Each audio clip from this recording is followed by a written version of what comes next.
بڑے پروفیسر نے لکھی ہوگی یہ کتاب، نہیں دوستو، دنیا تمہیں ماننی پڑے گی۔ اس کتاب کو لکھنے والا 10 سال کا حافظ قرآن شیخ حسین ابن علی سینا ہے، جو مدرسے سے پڑھ کر نکلا تھا۔ مدرسے سے پڑھ کر کیا ڈاکٹر نہیں بنا؟ اٹھاؤ تاریخ کے اندر 1923 میں ڈاکٹروں کا امام کس کو کہا گیا؟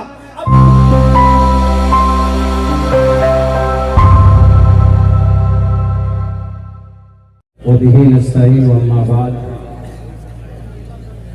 جناب صدر جلسہ، صدر کانفرنس اور ہمارے معزز حضرات علماء کرام اور جو کہ وہ پلاسی پرکھنڈ کے گاؤں سماج سے آئے ہوئے ہمارے دینی اور ایمانی بھائیوں، یہ جلسہ بہت مبارک اور بہت اہم ہے ہمارے لیے، ہمارے ایمان کے لیے اور ہمارے وجود کے لیے۔ پیچھے بینر میں بہت خوبصورت عنوان ہے، آپ دیکھ رہے ہیں، عظیم الشان اجلاس عام تحفظ جمہوریت۔ اس کے اوپر عموماً چرچا نہیں ہوتا، اس کے اوپر بات نہیں ہوتی۔ میرے بھائیوں، ہمیں معلومات اس کے اوپر ہونی چاہیے، اور اگر نہیں ہے تو جانکاری حاصل کرنی چاہیے۔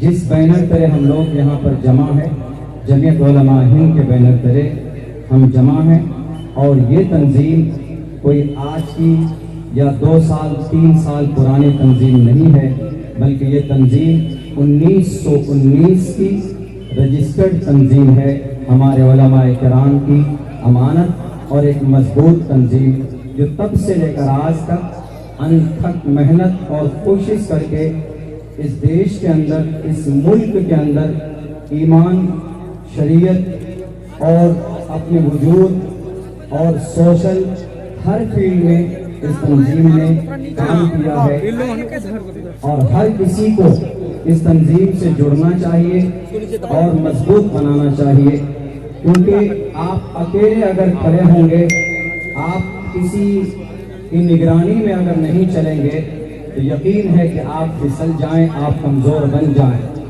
اللہ کے نبی علیہ السلام کی عمر 20 سال کی تھی، اس وقت ایک باہر سے کوئی شخص، ایک تاجر آیا مکہ المکرمہ میں آ کر کے کہا کہ میں یہاں پر تجارت کرنا چاہتا ہوں۔ تو وہاں ایک صحابی، وہاں ایک علاقائی لوکل ایک شخص، انہوں نے کہا کہ ہم آپ کے ساتھ تجارت کرنا چاہتے ہیں۔ باہر کا آدمی لوکل آدمی سے مل کر کاروبار شروع کیا، لیکن جب منافع آیا تو وہ منافع جو لوکل آدمی تھا، علاقائی آدمی تھا، اس کی نیت میں بے ایمانی آ گئی اور انہوں نے چیٹنگ کی۔ اب جو باہر کا آدمی تھا، اس کے پاس کوئی دستہ نہیں، اس کے پاس کوئی طاقت نہیں، کوئی پاور نہیں، اب وہ پاگل کی طرح پھرتا تھا کہ ہے کوئی مائے کا لال جو مجھے انصاف دلائے، ہے کوئی اس پریشان کی آواز کو سننے والا۔ میں یہاں سے نہیں ہوں، میں باہر سے ہوں، لیکن کوئی اس شہر کے اندر کوئی ایسا جرنیل، کوئی ایسا بہادر نہیں ہے جو مجھے اس شخص سے مجھے انصاف دلائے۔ تو اس وقت تنہا اگر کوئی کھڑا ہوا تھا تو نبی پاک علیہ السلام کی ذات اقدس تھی، اور اس وقت آپ کی عمر 20 سال کی تھی، 25 سال کی تھی۔ میرے بھائی، اس وقت ایک تنظیم بنائی گئی، اس تنظیم کا نام حلف الفضول رکھا گیا تھا۔ اس کا مقصد ہی یہی تھا کہ لوگوں کو انصاف دلایا جا سکے۔ تمام کے تمام رؤسائے مکہ کو جمع کیا، اور آپ علیہ السلام نے یہ کہا کہ آج کے بعد اگر کسی شخص کے اوپر ظلم تشدد ہوتا ہے، ناانصافی اگر کسی کے ساتھ کی جاتی ہے تو ہم برداشت نہیں کریں گے۔ آپ علیہ السلام کو جب نبوت دی گئی تب محمد رسول اللہ نے کہا کہ حلف الفضول، میں تمہارا ساتھ چھوڑ رہا ہوں، وہ اس وجہ سے کہ مجھے نبوت دی گئی، مجھے دوسری ذمہ داری دی گئی ہے، ورنہ اگر کوئی سرخ اونٹ بھی مجھے آفر میں پیش کرتا، میں پھر بھی اس کو قبول نہیں کرتا، اس تنظیم میں رہ کر لوگوں کی بھلائی کے لیے کام کرتا۔ تو آج میرے بھائیوں، اسی کے طرح اسی سسٹم پر چلتے ہوئے اگر بھارت کے اندر چاروں طرف سے انوار ہے، اگر یہاں پر کوئی مضبوط اپنے ایمان اور آستھا کے ساتھ، عقیدے کے ساتھ اگر کوئی تنظیم کھڑا ہے وہ جمعیت علماء ہند ہے۔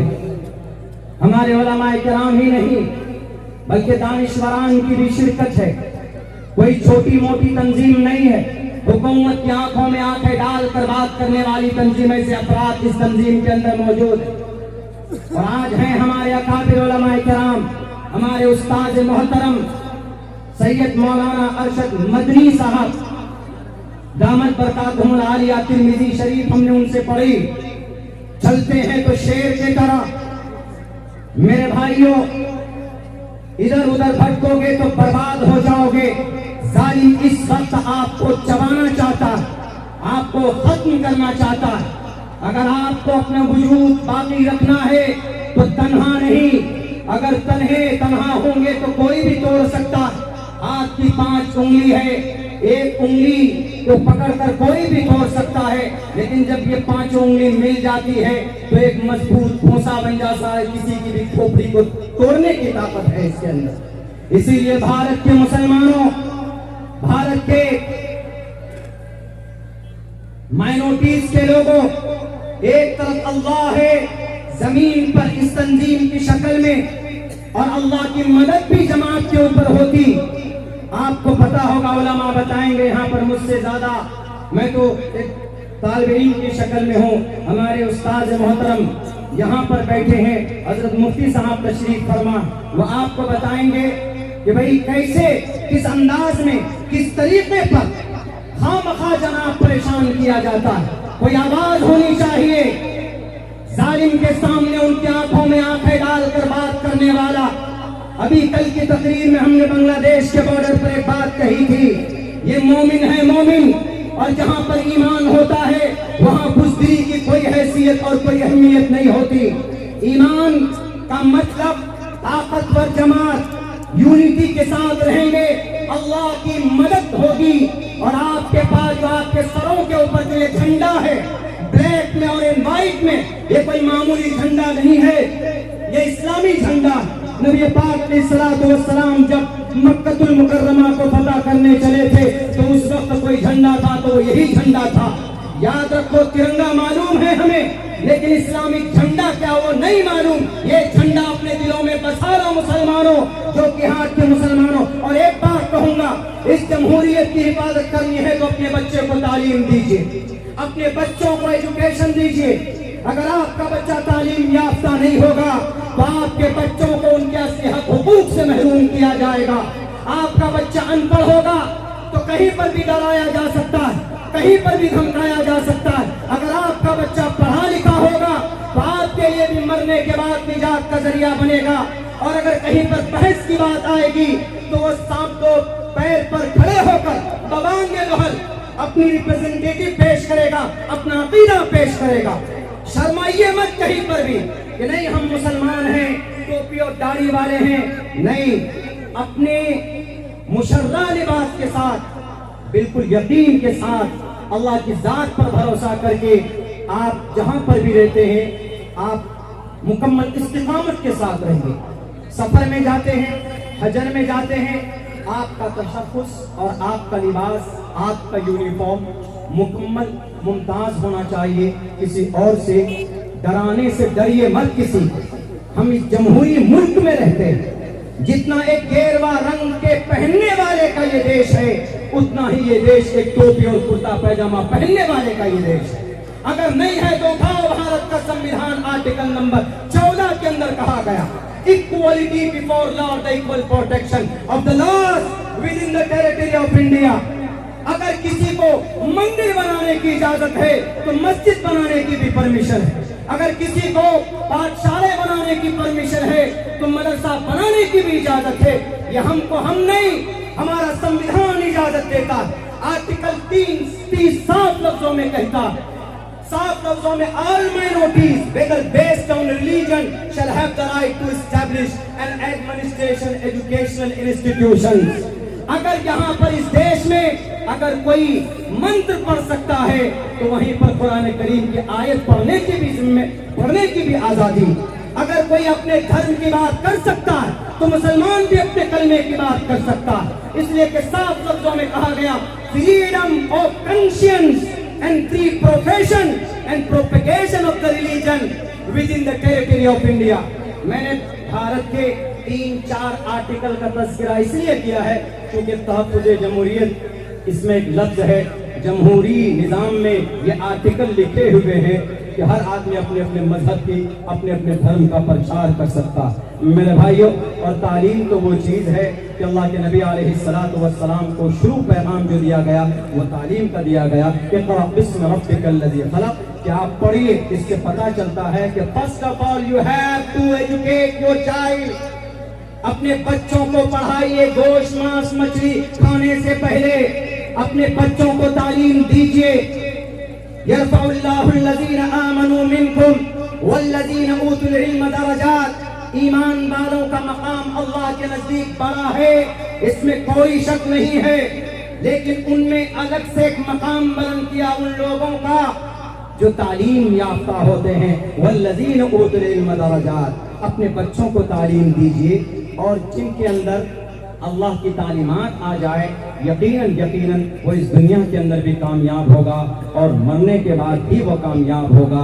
میرے بھائیوں، قرآن کریم کی آیت آپ کے سامنے ہے، میرے پاس بہت کم وقت ہے، میں صرف مرشد آباد سے، میرے گھر کا پروگرام ہے یہ جو کہ ہاتھ کا پروگرام ہے، میں یہاں کا بچہ ہوں، میں یہاں کا مہمان نہیں بلکہ میزبان ہوں، میں فوراً پہنچا ہوں کہ نہیں مجھے شریک ہونا ہے گھر کے پروگرام میں، پھر میں یہاں سے نکلوں گا۔ ابھی کلکتہ دشمر کے لیے کٹیا دشمر کے لیے ہم کو نکلنا، لیکن ایک بات کہتا ہوں، ہمارے ہندو بھائی بھی سن رہے ہوں گے کہ جہاں پر ہم اپنے تعلیمی اداروں کو چلاتے ہیں، خدا کے واسطے ان تعلیمی اداروں کو ٹارگیٹ مت کیجیے۔ تعلیمی اداروں کے اندر قرآن کریم کی تعلیم ہوتی ہے، احادیث رسول کی تعلیم ہوتی ہے، اور ہم اس سے اپنے اللہ کو راضی کرنا چاہتے ہیں۔ دوسرا تیسرا کوئی مقصد ان مدرسوں کے ذریعے سے بالکل نہیں ہے جناب۔ اور جو تعلیم دیتے ہیں وہ تو اللہ کے قریب ہوتے ہیں نا، جو تعلیم یافتہ لوگ ہیں، یہ علماء بیٹھے ہیں یہاں پر، ان کو دیکھیں گے تو ثواب ملے گا آپ کو۔ یہ قوم کے مکھن ہیں، مکھن، کیونکہ ان کے اندر قرآن و شریعت کی تعلیم ہے۔ آپ میں بھی جو پڑھا لکھا طبقہ ہے اس کی سوچ سماج سے الگ ہوتی ہے، ان کے اندر قرآن ہے، ان کے اندر احادیث رسول ہے اور شریعت ہے، ان کا مقام اللہ کے نزدیک بہت بلند ہے۔ حضرت انس نے اللہ کے نبی سے پوچھا کہ اللہ کے نبی، آپ کے چلے جانے کے بعد who will do these things when you will die and who will spread the message of Islam in entire world؟ کون اس میسج کو پھیلائے گا؟ تو اللہ کے نبی علیہ السلام نے کہا کہ گھبراؤ مت، اس میسج کو پھیلانے والا، میرے بعد اس کام کو کرنے والے یہ علماء، انہی علماء کرام کی بینر تلے جمعیت العلماء ہند ہے، ان کا قدم اچھا جاتا ہے، کوئی بھی آدمی اعتراض نہ کرے ہمارے علماء پر، ہمارے تنظیم پر، سارے تنظیم اور ساری تحریر سراخوں پر ہم آپ کے ساتھ ہیں۔ مولانا ہیں آپ عزت کے قابل ہیں، کیوں؟ کیونکہ اللہ نے آپ کی فضیلت بیان کی، اللہ نے آپ کی فضیلت بیان کی، اللہ کے نبی نے آپ کی فضیلت بیان کی۔ ان العلماء ورثۃ الانبیاء، سنسکرت میں ایک بہت پیارا شلوک ہے، عادت سے مجبور نہیں، بتا دے رہا ہوں۔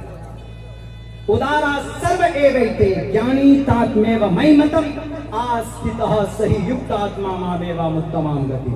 ادارا سخی لوگ، ان کا مقام ہے صحیح یکت آتما سرو ایویتے جانی تاتمیو مہیمتم، لیکن قوم میں جو گیان دیتے ہیں، جو گیان بانٹتے ہیں، گویا کہ اس کے اندر گیان میرا گیان ہے تو میں ہی ہوں اس کے اندر، یعنی جو میرا گیان دیتا ہے اس کے اندر میں ہوں، اسی لیے لوگوں اس کو برا مت کہو۔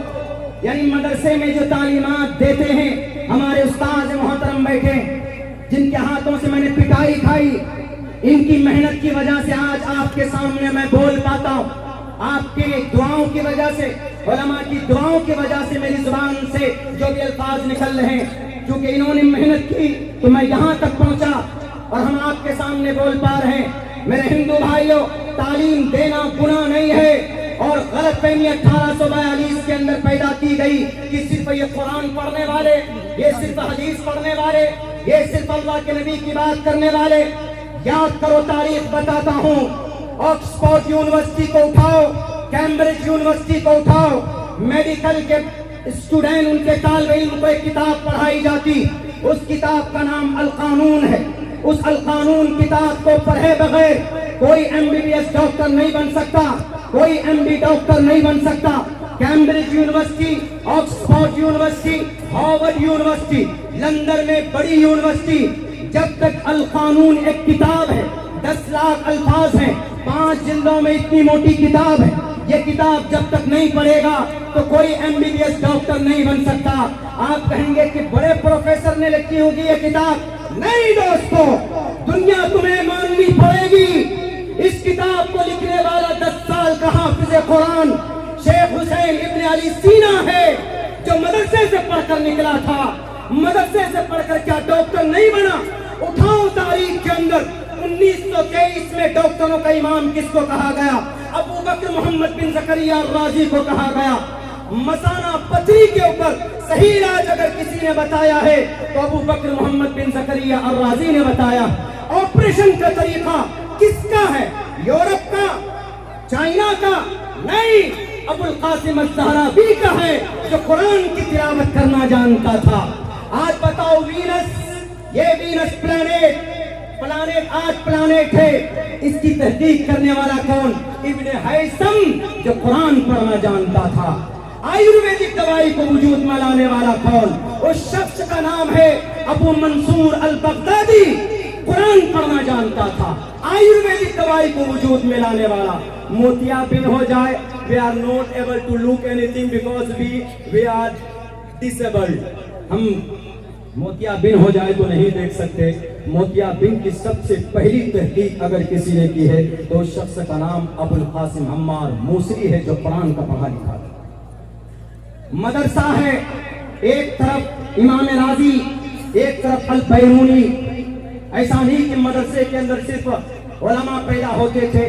اس زمانے میں علماء بھی پیدا ہوتے تھے، فقہاء بھی پیدا ہوتے تھے، اور اطباء بھی پیدا ہوتے تھے. اس لیے میرے بھائیوں، میرے ساتھیوں، ہمارے علماء ہر میدان میں ہماری رہبری کرتے ہیں.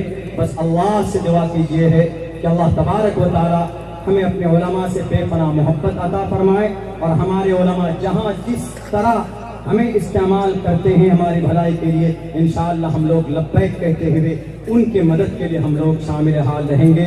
بہت بہت شکریہ. We thank from the bottom of our heart, دل کی گہرائی سے جمعیت علماء جوکی اور پلاسی اور ارریہ جمعیت علماء ہند کا شکر گزار. ناچیز کو بولنے کا موقع عطا فرمایا. بہت بہت شکریہ. جزاک اللہ. السلام علیکم ورحمۃ اللہ وبرکاتہ.